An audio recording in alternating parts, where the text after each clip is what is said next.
There's a war amongst us men, and it's very common to see.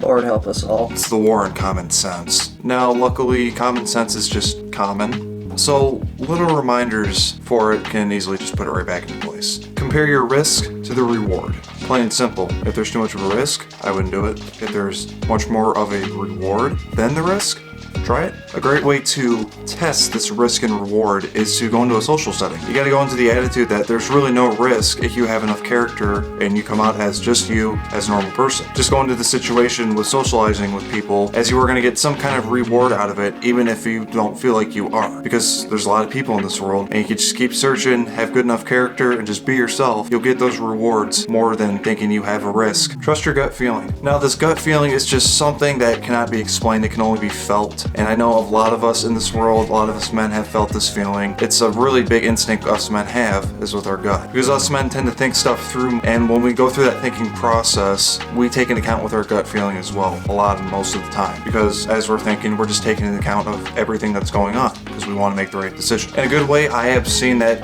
you can feel this gut feeling through and through every time testing it just to make sure it works, is being around people that are right for you. What I mean by that is, hang around people like, say, a group or just a couple of friends that just piss you the fuck off, that you just can't stand them, but you have a good time with them. They might bring girls around, you might do really fun things, but they just have the douchiest, self-conscious, condescending attitude towards you. But for some reason, you just keep going back to them because you think they're cool, and you just keep feeding into it. Now, you noticing that they're acting that way towards you is your gut feeling telling you to get the fuck away from them and go find people that make you feel good about yourself and make you feel good every time you're around them. Because you can see that day and night difference between interaction between those two different types of people. You can see it with people on different platforms, on social medias. It's not very vague at all. You can totally see the vast difference between two different types of people through social media on their social media accounts. And what's crazy is you might find someone that you enjoy talking to that's just a good person, and what if they're more successful than you? What if they have a better life than you?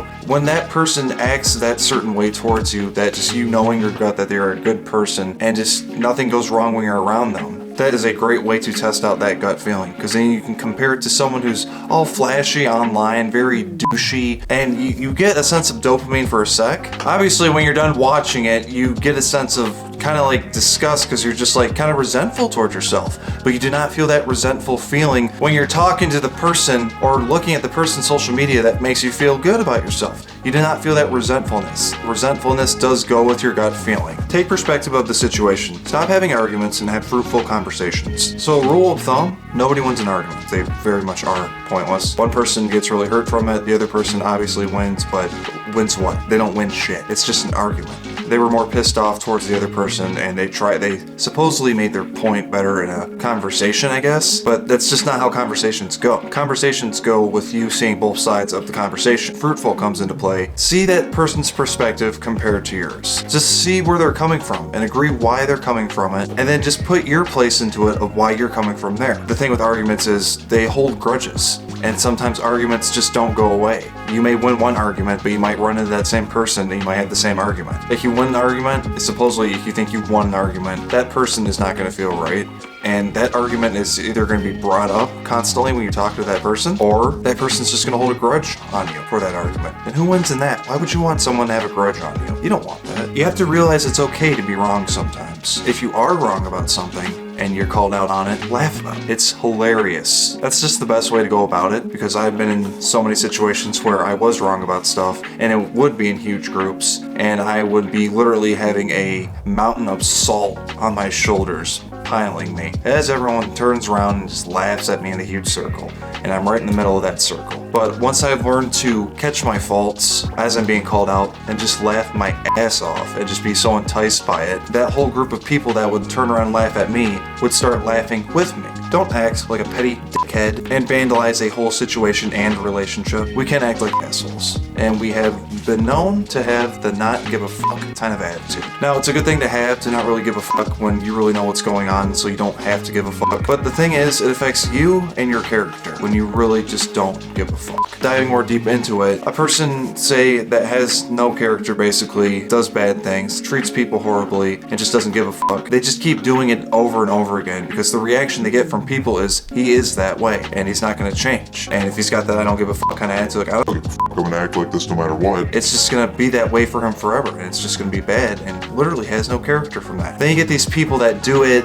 and all of a sudden they do something kind of big, then they have their apology, then slowly they irk back into be doing that, kind of treading that line a little bit. Let's just say commonly most men do this too. I mean, everyone has their hiccups here and there, but it's just best to have good character, treat people normally, and just not do bad things throughout. I just don't get this sense of it feels kind of good to be this way towards people. Sure, in a sense, yeah, if that other person is being that way towards you, but come on, you want to at least make amends. Making amends with someone, having a good bond with someone too, anyone, is a lot better than that petty type of bullshit you have with going off on someone, being an asshole to them because maybe they did something wrong to you, or they're doing kind of something stupid that pisses you off. Observe your surroundings. Do what you want to do, and turn that want into a need, and disregard the distractions, your ego. If there's something you really want to do in life that you know it's a must, it's a need, do it. Don't let anything hold you back, because right down to the bottom of it, it is your ego that is holding you back, nothing else. Obviously stuff comes up, there's delays, but those are just delays. If you really want to do something, go for it. Do not let anything hold you back. Observe your surroundings and look at the path right in front of you to go forth. There's nothing holding you back. Anything is possible in this world. Pick more practical situations. Okay, let's say there is two girls. One girl is not as attractive as the other one, and the other one just blows the other one out of the other with attraction. So you hang out with the two just to compare, to see what is going on with that. So the one that is very attractive is very high maintenance. She wants to do a bunch of shit for her. She wants you to please her. You can't do certain stuff with her. You Can't touch certain parts of her. You can't see her certain days. You can't call her certain hours. You can't look at her certain ways. But the other one that's not as attractive treats you like a king. You have a great bond, and you are both inseparable of each other. You want to see each other. You enjoy each other's company. You think about each other constantly. You kind of lunge onto each other.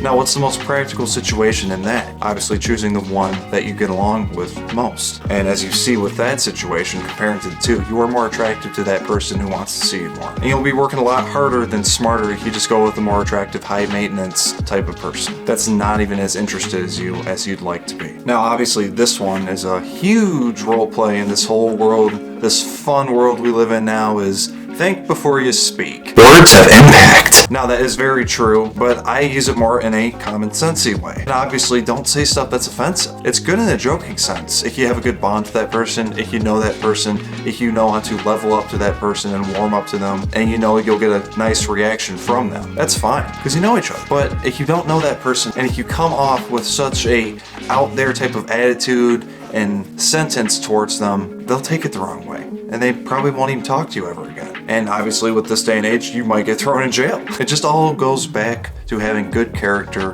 and presenting yourself in a way that is likable to others, that warms them up to you, and you warm yourself up to them. And just accept things that you can't change, as in that's just nature. You can't change nature. Nature does what it does, and we're a part of nature. We do what we do. But also, you just have to remember, we're all here together, and it would just make it a lot better if we all just somewhat get along. I'm not saying let's all get in the group and hug each other and sing Kumbaya fucking yeah. Acceptance. Accept that stuff is the way it is, and don't try to fight it. Because if you try to fight it, it just gets worse. It's literally just like picking at a scab. Why don't you just let it heal?